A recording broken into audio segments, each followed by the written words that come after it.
अस्सलाम वालेकुम नाज़रीन, पंच लाइन में खुशामदीद। मैं हूँ आमिर इसाक सोरवर्दी।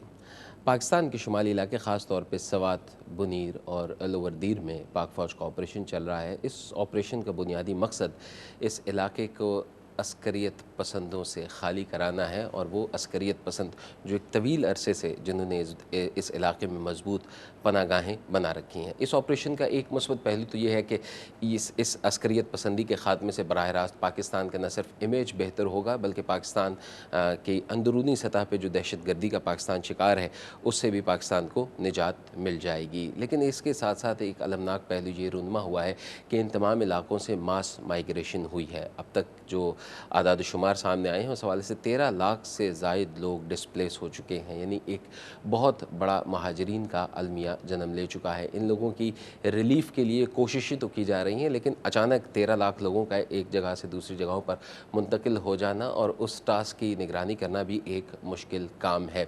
आज पंच लाइन में हम गुफ्तगू करेंगे कि ये जो पाक फ़ौज ने जो ऑपरेशन शुरू किया है और हुकूमत पाकिस्तान की तरफ से जो कोशिशें की जा रही हैं अस्करियत पसंदी के ख़ात्मे के लिए, उनको बैनुल-अक़वामी सपोर्ट क्या हासिल है और बैनुल-अक़वामी रिस्पॉन्स इसका क्या है। गुफ्तगू के लिए मेरे साथ मौजूद हैं बैनुल-अक़वामी उमूर की एक नौजवान माहिर रिज़वाना जबीन साहिबा। आप तदरीस से वाबस्ता हैं, शोबा बैनुल-अक़वामी ताल्लुकात वफ़ाक़ी उर्दू यूनिवर्सिटी में तदरीस के फ़राइज़ अंजाम देती हैं। रिज़वाना, वेलकम टू द शो। इससे पहले कि हम अपनी गुफ्तगू को आगे बढ़ाएँ, पहले चल के देखते हैं कि आम आदमी जो पाकिस्तान के शहरी इलाकों में मौजूद है, कराची में जो लोग मौजूद हैं, वो इस ऑपरेशन के हवाले से क्या सोच रहे हैं। ये जो कुछ सवात में अब हो रहा है, जो हमारी फ़ौज ऑपरेशन कर रही है, ये तो हमें बहुत पहले कर लेना चाहिए था। सवात में जो भी इस्लाम पसंद लोग हैं, जो अपने आप को इस्लाम पसंद कहते हैं, वो इस्लाम में तो ऐसा तो नहीं कि तखरीबकारी करें, आप किसी को ज़िबा करें, किसी को कुछ करें, ये सब गलत है। हमें सही तरह से जो है ना उनको इस्लाम को फैलाने की तरगीब देनी चाहिए। सवात से देखें कितने आदमी लोग यहाँ पर मुख्तलिफ़ जगहों पर आ गए हैं, मुख्तलिफ़ कैंपों में। उनके साथ क्या फ़ैसिलिटीज़ है, वो फैसिलिटी अभी सही तरह पूरी नहीं है, उनको मज़ीद हमें फैसिलिटीज़ करनी चाहिए। इसके अलावा हमारे यहाँ जितने भी सियासतदान हैं, उनको चाहिए कि वो हर तरह से हमारे फ़ौज का, हुकूमत का साथ दें, ताकि वो इसमें उनके साथ हाथ बटाकर काम कर सकें। सवात में जो कुछ भी हो रहा है वो बहुत पहले हो जाना चाहिए था, बहुत पहले होना चाहिए था। और अब भी जो गवर्नमेंट ने ये स्टेप लिया है उसमें इन्होंने थोड़ी सी प्लानिंग कह लें कि लैक ऑफ प्लानिंग है, कि मतलब इन्होंने ये चाहिए था कि पहले इनको ये मालूम करना होना चाहिए था कि जो इतने लोग डिस्प्लेस होंगे यहाँ से, उनका क्या इंतज़ाम होगा, उनका शेल्टर का और उनके वेलबींग का। और बहरहाल एनीवे जो भी हुआ, अब यह है कि ये इस ऑपरेशन को पाए तकमील तक पहुंचना चाहिए, और इंशाल्लाह इसी में मुल्क की और कौम की और सबकी बेहतरी और बका है। जो सवात में हो रही है बिल्कुल रॉन्ग है, क्योंकि एज़ बीइंग मुस्लिम हमें तो टोटली फ्री किया गया। इस्लाम ने हमें फ्री किया कि what's you like to do you can do it. इस्लाम दीन में कोई जबर नहीं है, लेकिन यहाँ पे जो कर रहे हैं मेरे ख्याल में वो ख़िलाफ़ है इस्लाम के, क्योंकि यहाँ पे कोई किसी को फ्रीडम नहीं दी जा रही, लोग अपनी मनमानी किए जा रही है।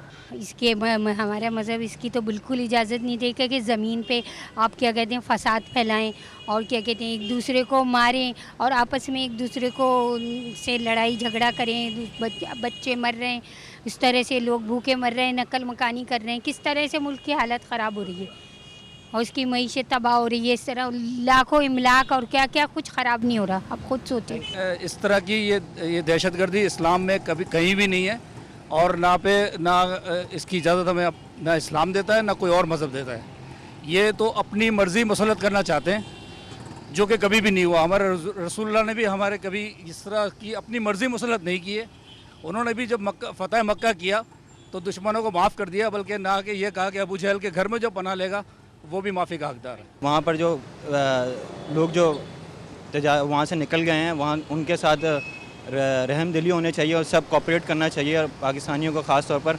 और हमारे मुल्क में ये जो सिलसिला चलता जा रहा है कि एक से दूसरा, दूसरे से तीसरा, ये कहानियाँ ना होनी चाहिए। मैं जैसा कि आपको मालूम ही है कि जो हालात थे वहाँ पर हुकूमत ने काफ़ी कोशिशें की कि किसी तरीके से सूदमंद साबित हो बट अनफॉर्चुनेटली वहाँ के लोगों ने जो तालिबान की सूरत में आए हुए उन्होंने अमल नहीं किया, तो अब मजबूरन गवर्नमेंट को ये फ़ैसला लेना था और मैं समझता हूँ कि बहुत अच्छा फ़ैसला है।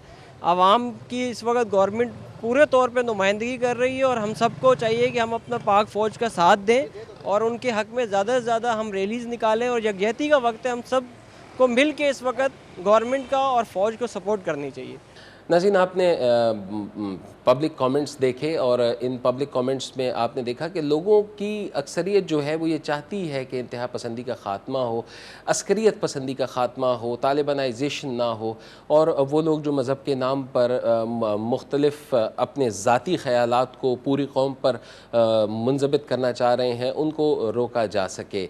इस हवाले से एक अहम बात ये भी है कि कौमी असम्बली में भी सवात के हवाले से गुज़िश्ता कई रोज़ से गुफ्तगू जारी है और उसमें पार्लियामेंटेरियंस बढ़ चढ़ के हिस्सा ले रहे हैं, लेकिन कई पार्लियामेंटेरियंस को इसमें शिकायत भी हैं कि उनको उस हवाले से गुफ्तगू का मौका नहीं दिया जा रहा। हमने कौमी असम्बली के बाहर मुख्तलिफ मेंबरान पार्लियामेंट से और मेंबरान असम्बली से गुफ्तगू करने की कोशिश की है। आइए इस्लामाबाद चलते हैं और देखते हैं इस हवाले से मेंबरान पार्लियामेंट का क्या कहना है उस बहस के हवाले से कि जो कौमी असम्बली में हुई है।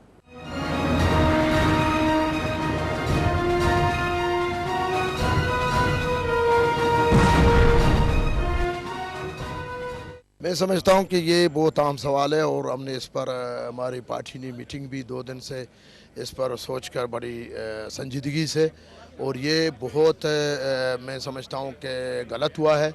ये बहुत बड़ा अहम मसला था, इसके लिए दोनों ऐवानों को इसमें एतमाद लेना चाहिए था और जो आपके जो कोलिशन में थे, इत्यादी थे, जो उनका हेड ऑफ पार्टी थे, जो भी उनको भी एतमाद में लेना चाहिए था।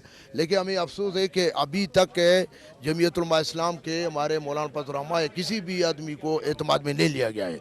तो इस पर हमारे कल मौलाना फजल रहमान साहब ने जो मौके पर इख्तियार किया, वॉकआउट भी किया। मैं समझता हूँ कि पूरे कौम के लिए या सवात के अवाम के लिए एक मैसेज है कि हम उनके साथ हैं और हम समझते हैं कि ये इस मसले का हल बंदूक की नोक से नहीं है, इसको अफाम तफहीम और मुज़ाकरात के ज़रिए इसको हल किया जाए।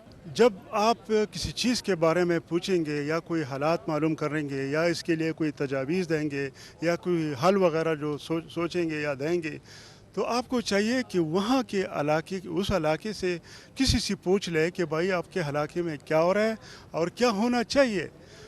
बदकिस्मती की बात यह है कि कल मैंने सुबह अपना नाम दिया कि भाई मुझे मौका दिया जाए ताकि मैं बता सकूं और अपने मसाइल जो है आवाम के मसाइल आपके सामने रख सकूं, लेकिन उन्होंने मुझे कल टाइम स्पीकर साहब ने नहीं दिया। आज मैं सुबह सवेरे आके सबसे पहले आके सीट ऑक्यूपाई किया इस मकसद और उम्मीद के साथ कि मुझे टाइम मिलेगा और मैं अपने मसाइल जो है स्वाद के आवाम के जो मसाइल है मैं वो पेश कर सकूँगा, लेकिन आज भी मुझे टाइम नहीं मिला। फिर मैंने सिफारिश पे यानी कि महबूबा साहब जो है उन्होंने सिफारिश की खुर्शीद शाह को और खुर्शीद शाह साहब ने बमुश्किल मुझे टाइम दिया और मुझे कहा गया कि आप बोले, तो मैंने कहा कि भाई जी मैं तो आपकी जो कार्रवाई है उसको मैं समझ चुका हूँ, क्योंकि आप अगर संजीदा होते तो कम से कम मुझे टाइम देते। पहले तो स्वाद का बंदा उठाया जाए, उसके मसले जो है वो फ्लोर पे लाना चाहिए, उसके बाद जो है डिबेट हो सकती है। तो मुझे वो टाइम नहीं दिया गया और ये एक रोज़ नहीं किया, ये हमेशा इस तरह होता रहा है। मैं बटन को प्रेस कर करके थक जाता हूँ और स्पीकर हमें टाइम नहीं देता। सारे कार्रवाई रूल्स के अगेंस्ट जा रही है, कॉन्स्टिट्यूशन के अगेंस्ट जा रही है। मैंने उसको कहा कि मुझे 1 घंटा टाइम दे दे किसी दूसरे मौके पर, इसी मौके पर नहीं, ये तो स्वाद की इशू है, लेकिन वो मुझे टाइम दे दे, मैं एक्सप्लेन कर सकूँगा या कोई मुनाजरा रखे कि भाई मैं रूल्स और जो कॉन्स्टिट्यूशन है इसको पढूं और आपको बताऊं कि क्या डिस्क्रिमिनेशन हो रही है। मैं रिप्रेशन के होने या न होने की बात नहीं कर रहा, लेकिन हमें पहले सुनना चाहिए कि भाई मैं ये ऑपरेशन अगर आप भी करते हैं तो इसके लिए कोई प्रिपरेशन, प्री पोस्ट यानी प्री ऑपरेशन पोजीशन और पोस्ट ऑपरेशन पोजीशन जो है उसके लिए कोई काम करना होता है। मिसाल के तौर पर आपने स्वाद पे गोलाबारी शुरू कर दी, उनको कोई व्हीकल या गाड़ी नहीं दी गई कि वो बेचारे लोग, बूढ़े, औरतें वगैरह वगैरह वो हिफाजत जगहों पर जो है हिफाजती वाली जगहों पर पहुंच जाए। हमें ज़रा खुराक दे दे, हमें पानी दे, क्योंकि 10 रोज़ से बिजली उधर बंद है और बिजली की वजह से वो